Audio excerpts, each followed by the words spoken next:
The architect's exit. Impact. The conference room smelled like burnt coffee and ambition. 300 faces turned toward the stage, where Marcus Chen, 32, Stanford MBA, 6 weeks as CEO, adjusted his microphone with the confidence of someone who'd never built anything with his own hands. Phoenix Sterling stood 3 feet to his left, hands clasped behind her back, jaw set. She knew what was coming. Had known since the moment Marcus's assistant summoned her with that particular blend of pity and excitement that preceded public executions in corporate America. "I want to talk about accountability," Marcus began, his voice amplified through speakers Phoenix had personally specified for this room, "about how we move forward as a company, about legacy systems that hold us back." She didn't flinch. 12 years of her life lived inside this building's walls, inside its servers, inside the elegant code architecture that kept 47 enterprise clients running smoothly. 12 years of late nights and early mornings, of solving problems no one else could see coming, of building something that didn't just work, it thought. Phoenix Sterling has been with this company since its founding, Marcus continued, and Phoenix recognized the cadence. He'd rehearsed this, probably in front of a mirror. But sometimes loyalty becomes stagnation. Sometimes the people who build something can't let it evolve. Murmurs rippled through the crowd. She caught Sarah Chen's eye in the 3rd row. Sarah, who'd spent 6 months learning Phoenix's documentation system, who still called her at midnight when the load balancers threw tantrums. Sarah's face had gone pale. Effective immediately, Phoenix Sterling's position as chief systems architect has been terminated. The room didn't gasp. It fractured. The sound was worse than shock. It was the collective inhalation of 300 people who just watched something impossible happen, like gravity reversing, like the sun setting at noon. Phoenix remained perfectly still. "We've brought in the Carrington Group to modernize our infrastructure," Marcus said, gesturing toward 3 men in identical Navy suits sitting in the front row. "They'll be conducting a full audit and rebuilding from the ground up. Fresh start, clean slate." He turned to Phoenix then, and she saw it. The flicker of uncertainty in his eyes, quickly masked. He wanted her to cry, to rage, to give him justification. She smiled instead. It wasn't a warm smile. It was the smile of someone who knows exactly how the next chapter unfolds, who's already 3 moves ahead, who understands that some battles are won by walking away from them. "Thank you for your service, Phoenix," Marcus said, extending his hand.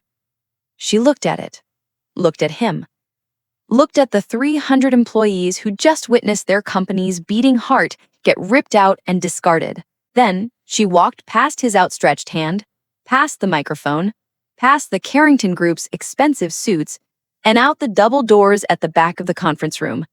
Behind her, the silence was deafening. Vista started dying at 2:47 a.m. Martin Rodriguez was the first to notice. 23 years old, junior systems administrator, working the graveyard shift because he was still proving himself. His 3 monitors lit up with warnings simultaneously. Red text scrolling faster than he could read. Authentication protocol degradation. Backup verification failed.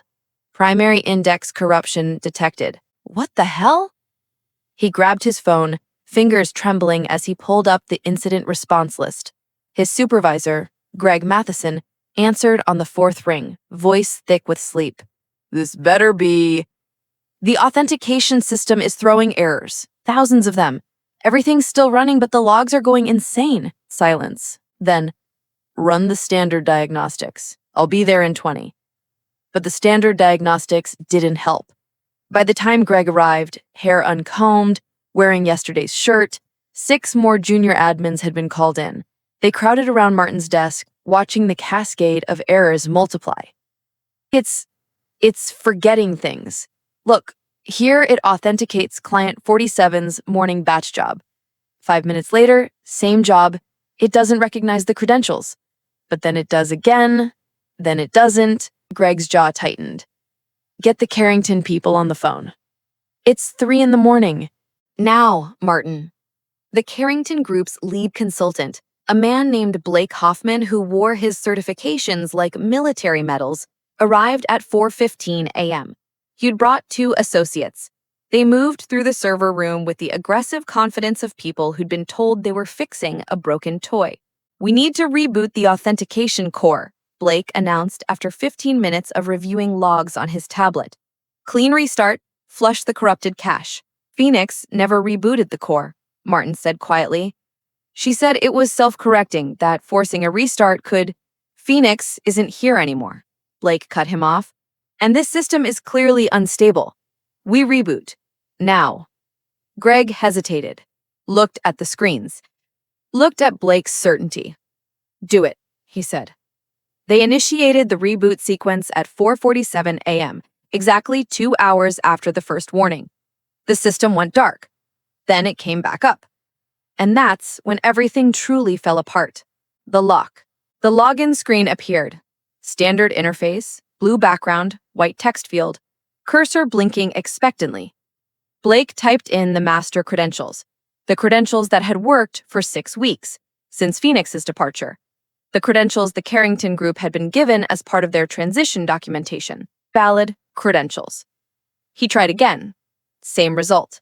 "Must be a database sync issue," Blake said, fingers moving faster now. "We'll use the recovery protocol." But the recovery protocol required authentication. Okay. Blake pulled out his phone, pulled up documentation. "We'll restore from last night's backup." The backup restoration process required authentication, Martin whispered. Everything requires authentication. For the next 3 hours, they tried everything. Every backdoor, every emergency access point, every recovery procedure documented in the thick binders the Carrington Group had brought. The system simply looked at each attempt and responded with the same message. Primary key missing.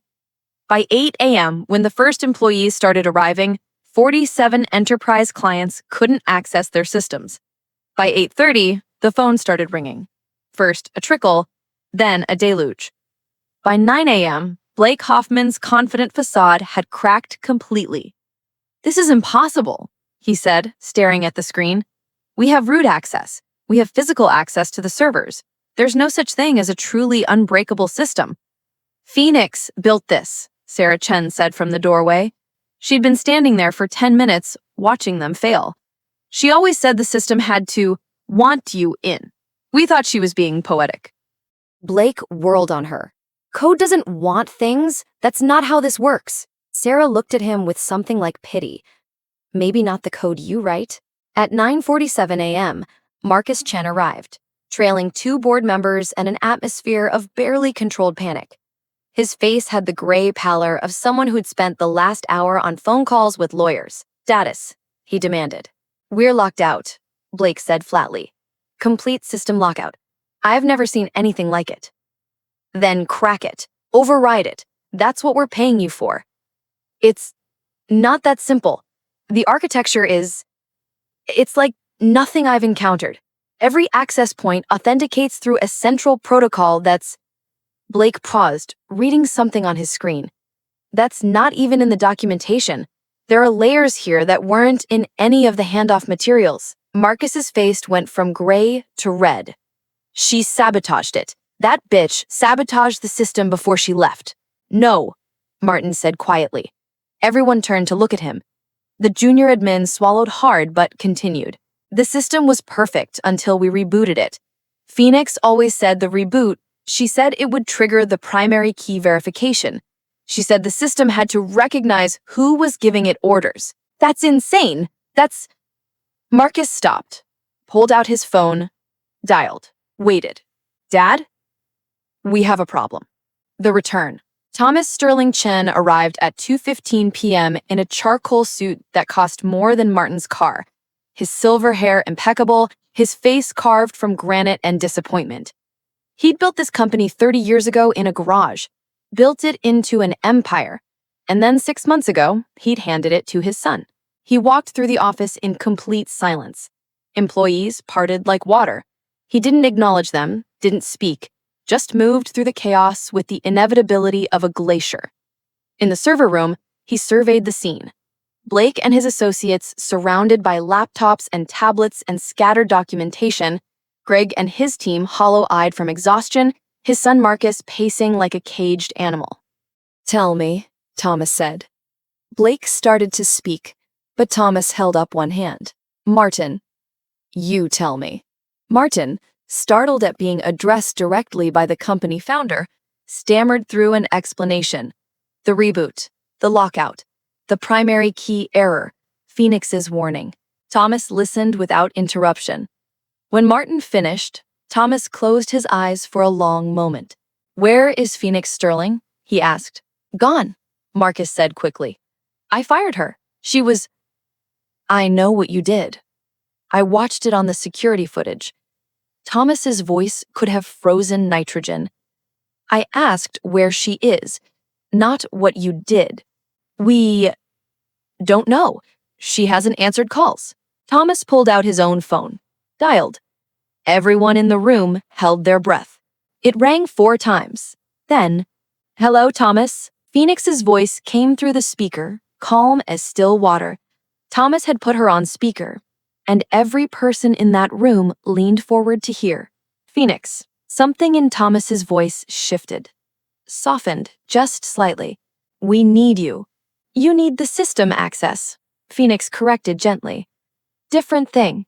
The company is dead without access. 47 clients, 300 employees. All of it falls if we can't restore functionality." "I'm aware." A pause. Thomas looked at his son, then at the floor. "Please?" The word hung in the air like a miracle. Marcus would later swear he'd never heard Thomas Sterling Chen say please in his entire life. Phoenix's silence stretched. Then, "Put it on video." Thomas switched to video call. Phoenix's face appeared on the screen.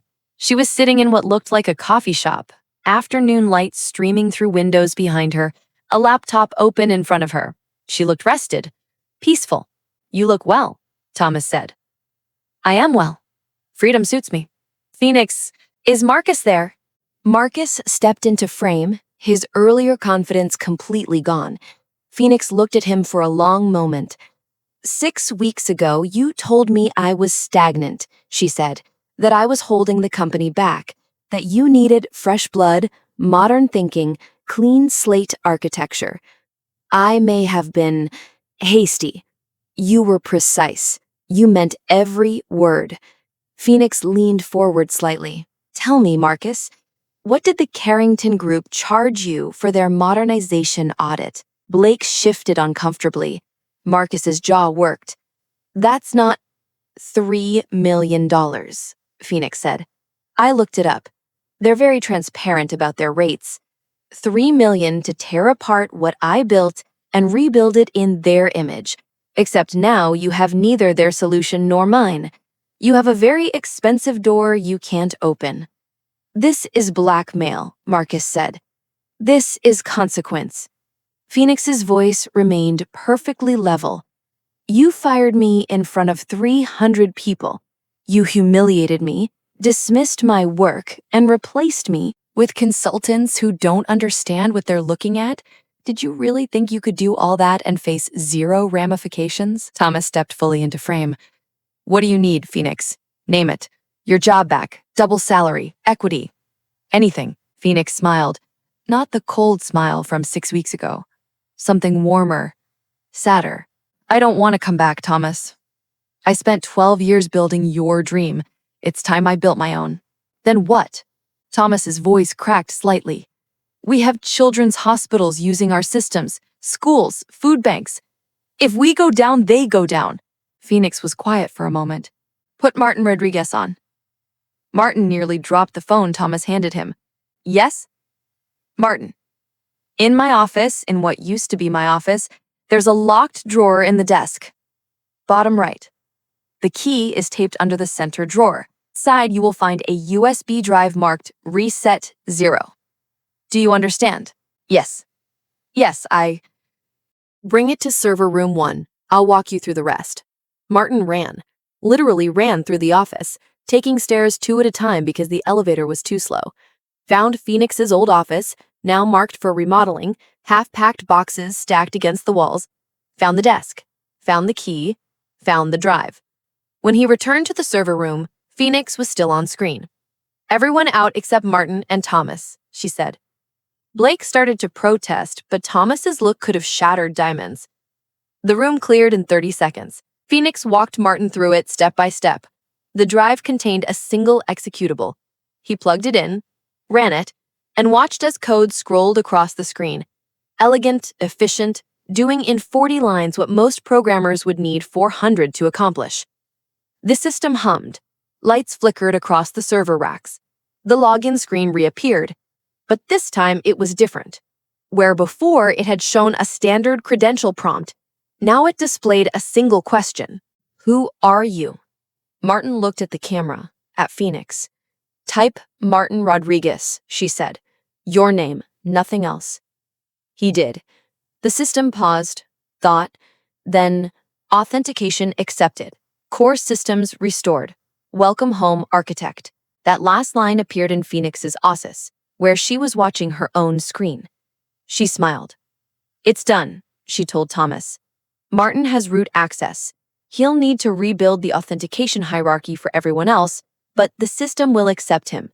He was the only one who listened, the only one who remembered what I taught him." Thomas exhaled. "Thank you." "You're welcome. Tell Marcus," she paused. "Actually, don't tell Marcus anything. He wouldn't understand anyway. I'm done, Thomas. With the company, with the drama, with spending my talent building other people's empires." She started to close the laptop, then stopped. "There is one more thing. Anything. Check your contracts. Check the original agreements from 12 years ago. Section 7, subsection C. I think you'll find it enlightening." She ended the call. It took Thomas exactly 17 minutes to pull the original contracts, another 10 to read them. Then he sat very still in his office, the papers spread across his desk, and laughed. It wasn't a happy laugh. Marcus found him there 20 minutes later. "What's so funny? We almost lost the company. 47 clients were down for 12 hours. The lawsuits alone. Section 7, subsection C," Thomas said, sliding the contract across the desk. Marcus read it again, went pale. "In exchange for initial compensation below market rate, Phoenix Sterling retains perpetual ownership of all core system architecture, including but not limited to authentication protocols, data structures, and original codebase. Said ownership transfers to the company only upon Phoenix Sterling's voluntary retirement or death. In the event of termination or forced resignation, all proprietary code reverts to Phoenix Sterling's sole ownership." "No," Marcus whispered. "No, that can't. We've been using her code for 12 years. We've built everything on top of it. You fired her," Thomas said flatly. "Not retired. Fired. Publicly, in front of 300 witnesses. But we need that code. The whole company runs on it." "Yes, it does." Marcus's brain was visibly working through the implications. She couldn't just take it. It would destroy everything. She already did. Thomas pulled up security footage on his computer. "Watch." The footage showed the server room 2 days after Phoenix's termination. Late at night, Phoenix entering with her access badge, which apparently still worked. She spent 6 hours at a terminal, fingers flying across the keyboard. Then she left, carrying nothing. What did she do? She rewrote the core, completely. Everything we have now is a bridge, a temporary structure running on her new architecture. She left us enough to function, but the foundation, the actual code that makes everything work, it's hers. She took it with her. The backups are of our code, the code that sits on top of her foundation. They're useless without the core. She was very, very careful and completely legal. Marcus sat down heavily. "So what do we do?" "We negotiate. She won't come back. She said." "I know what she said." Thomas looked out his office window at the city below. "We don't ask her to come back. We ask to license her code. We pay her what she's worth, what she was always worth. Do you have any idea how much that could cost?" Thomas looked at his son with something approaching contempt. Do you have any idea how much it would cost to rebuild from scratch? 3 years minimum, 10 million in consultant fees, loss of all current clients, lawsuits, bankruptcy. He stood, straightening his tie. You wanted to run this company. You wanted to make the hard decisions. Here's your first real one. Admit you were wrong, or watch everything I built turn to ash. Phoenix heard about the company-wide meeting through Sarah Chen, who texted her at 4 p.m. Marcus just called everyone to the auditorium, same room where he fired you. Everyone's freaking out. Phoenix was in her apartment. The lease was month to month. She'd learned long ago not to put down roots, packing the last of her personal belongings. 3 companies had contacted her in the past 6 weeks. 2 were offering CTO positions. 1 was offering funding to start her own company. She wasn't sure which option appealed to her most. For the first time in 12 years, she had options. Her phone buzzed with another text from Sarah. You need to see this. I'm streaming it. Phoenix opened the link. The auditorium appeared on her screen, packed with employees. The same 300 faces that had watched her get fired.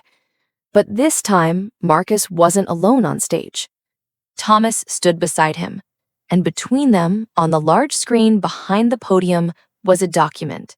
The original contract. Section 7, subsection C, highlighted in yellow.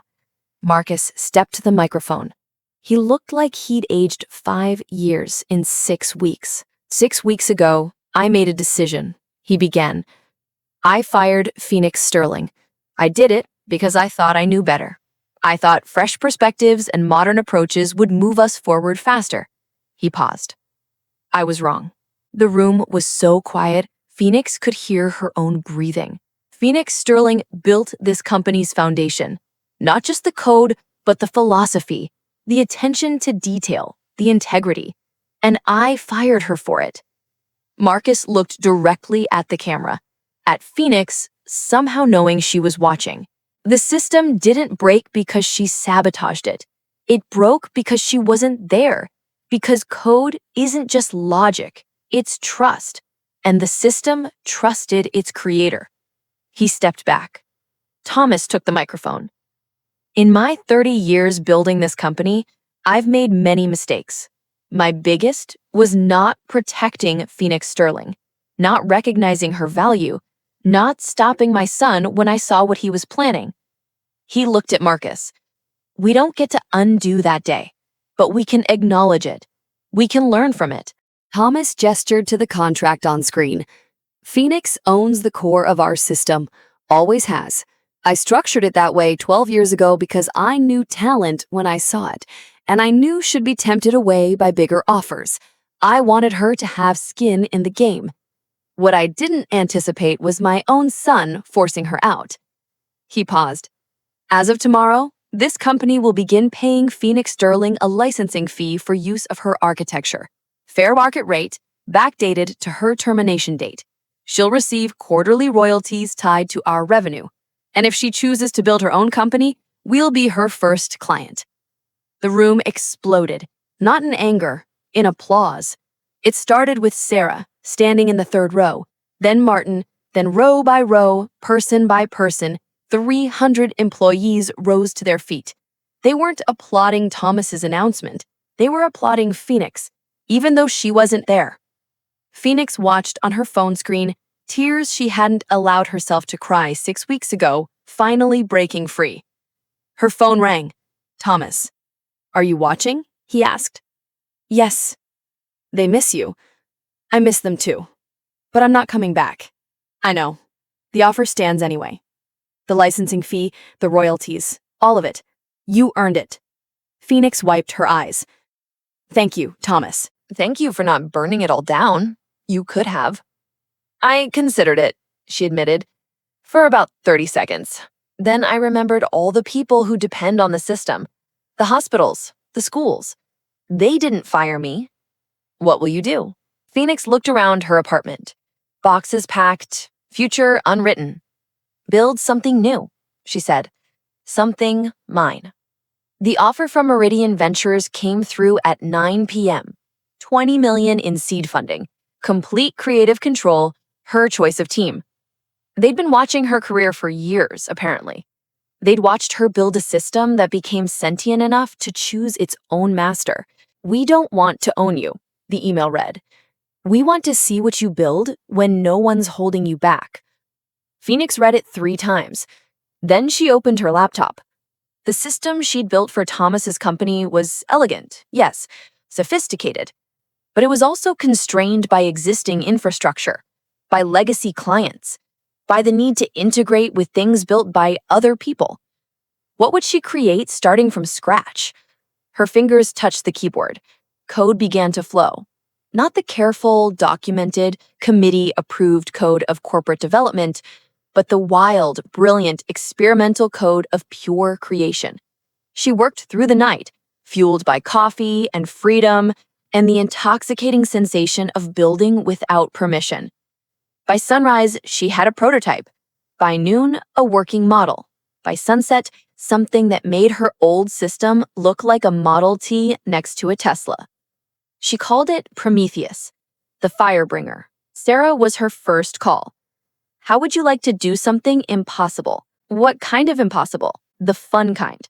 "I'm starting a company. I need people who understand that systems aren't just code.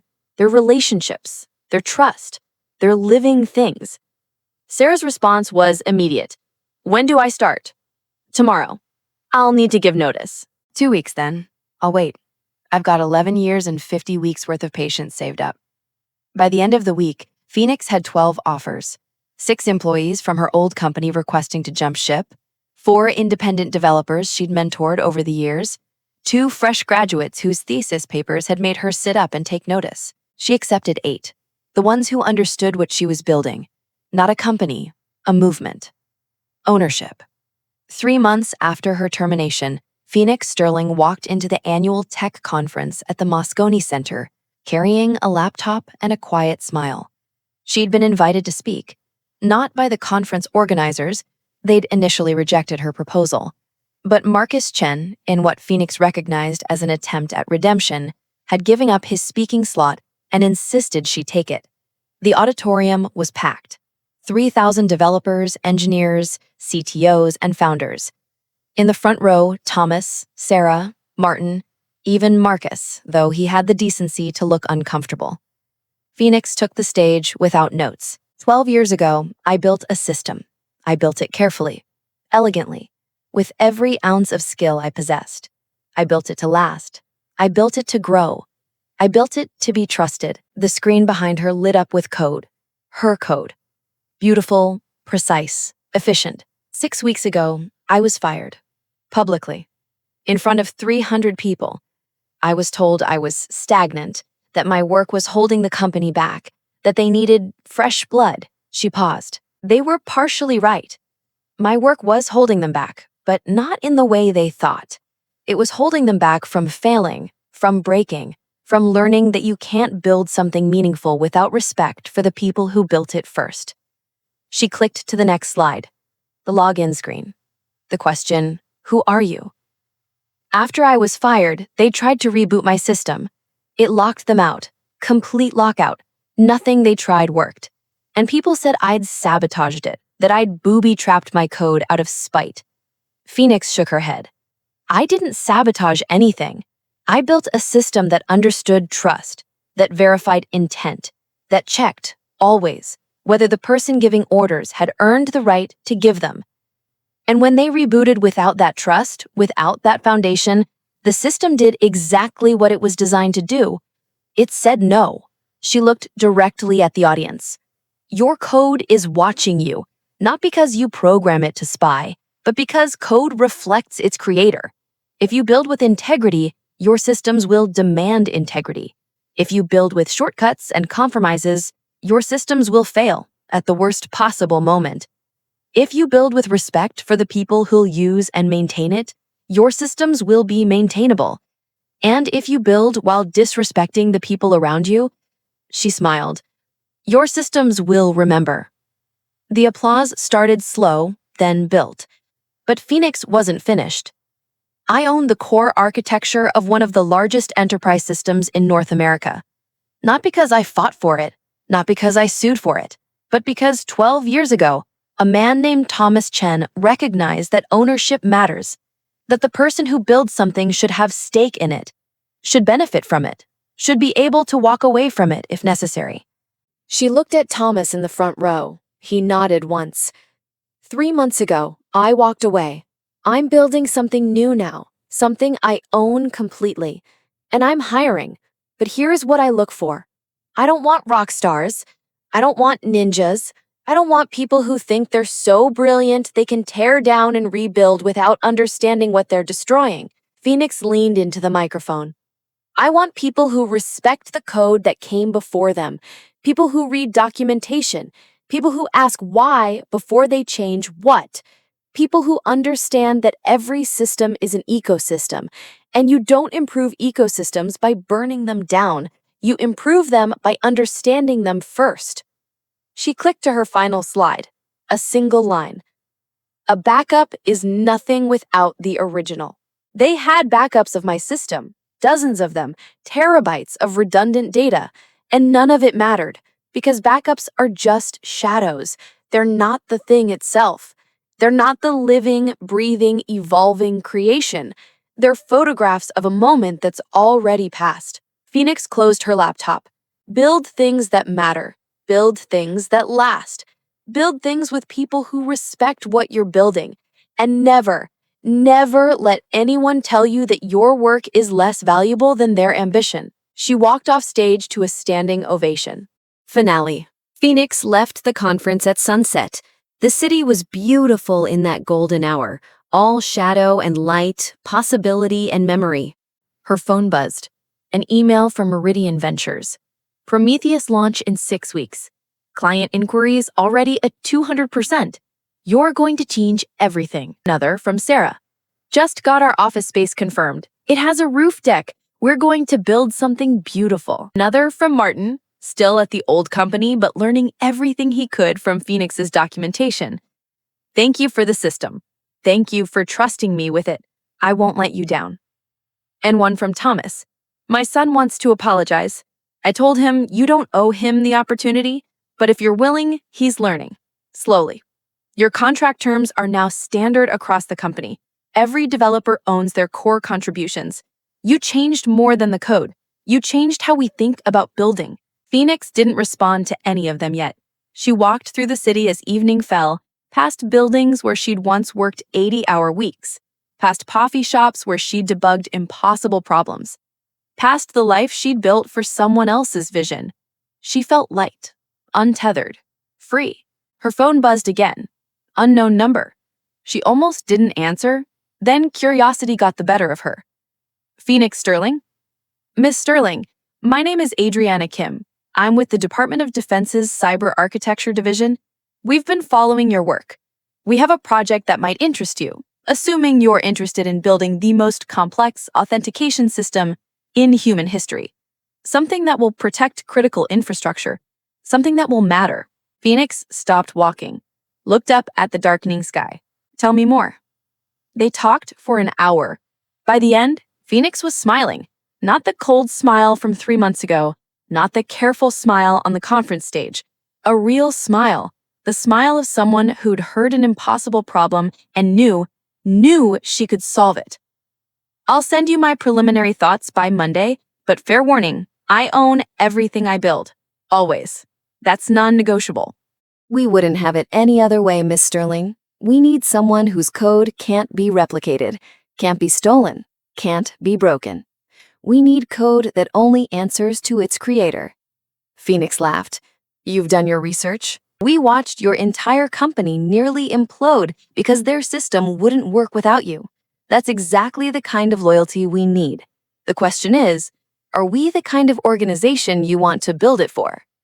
Phoenix thought about Thomas, about Marcus's public humiliation turned public education, about 300 employees standing and applauding someone who wasn't even in the room, about a system that chose its creator over convenience. Send me the specifications.